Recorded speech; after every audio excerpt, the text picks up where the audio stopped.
This past Thursday, so the last day of my show last Thursday, we hosted an event in our home for a group called the PolitiChicks. And if you recognize that name kind of faintly, they were a group that became very, very active during the time of Andrew Breitbart, during the time of the rise of the Tea Parties. And it was really also coinciding, of course, with the Obama administration and the growing alarm around America about the left-leaning nature of the Obama administration, how the Obama administration was clearly heading America toward socialized medicine, big government control, and just scary things. And so what happened at that era when people recognized how extremely radically leftist President Obama was that patriots around this country became involved. Many people who hadn't been involved in politics at all became involved for the first time. Andrew Breitbart was one of those advocates at that time who was calling for essentially what he said was citizen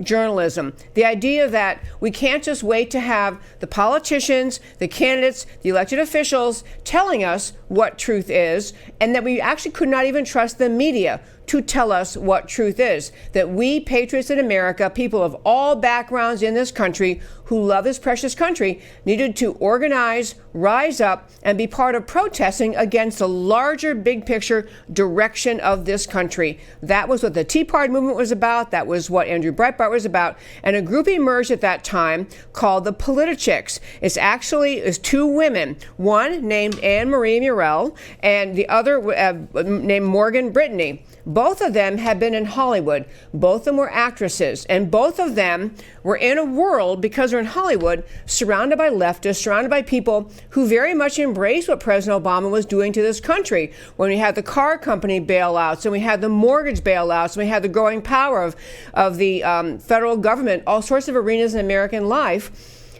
people in Hollywood, leftists, were cheering it on, but not everyone. There was a small cabal of conservatives in Hollywood who met in secret and talked about their support for the founding ideas of America, the founding ideas of liberty and personal responsibility, and the right of people to live in freedom.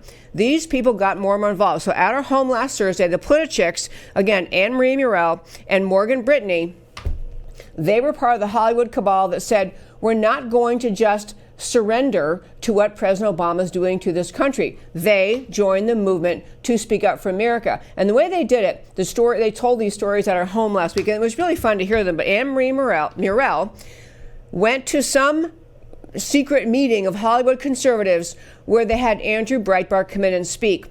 And he talked to them about the idea, you have to be a citizen journalist. And he actually said, you've got to get out. And this is the first picture. I want to show the two ladies. So Andrew Breitbart, who, as you likely know, sadly passed away at a very young age. And then on the right is Anne Marie Murrell. She's one of the two founders of PolitiChicks. The other founder is named Morgan Brittany. And here's her picture. She is a Hollywood, when you read her resume, she has been in movies, not kidding, since she was 5 years old. She was in The Birds, Hitchcock's The Birds. She was in Hollywood for 57 years.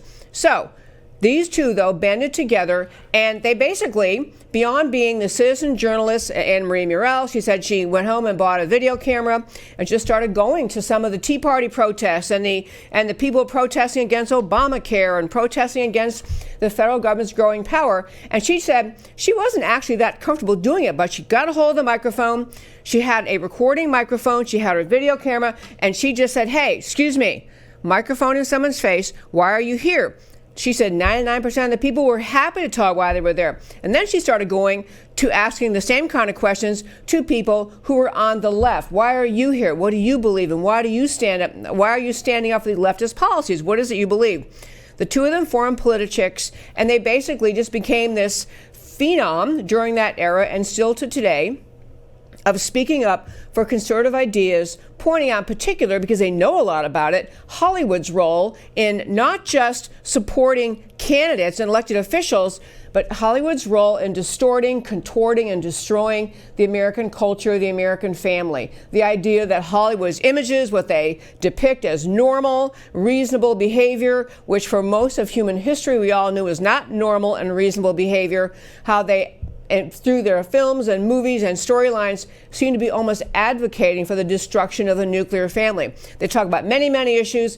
They're still active. They actually got on board when President Trump was candidate Trump, and they went to a rally and warmed up the campaign rally for President Trump, I believe, for now President Trump. I believe it was in Nashville. They were telling their story. Only 200 people.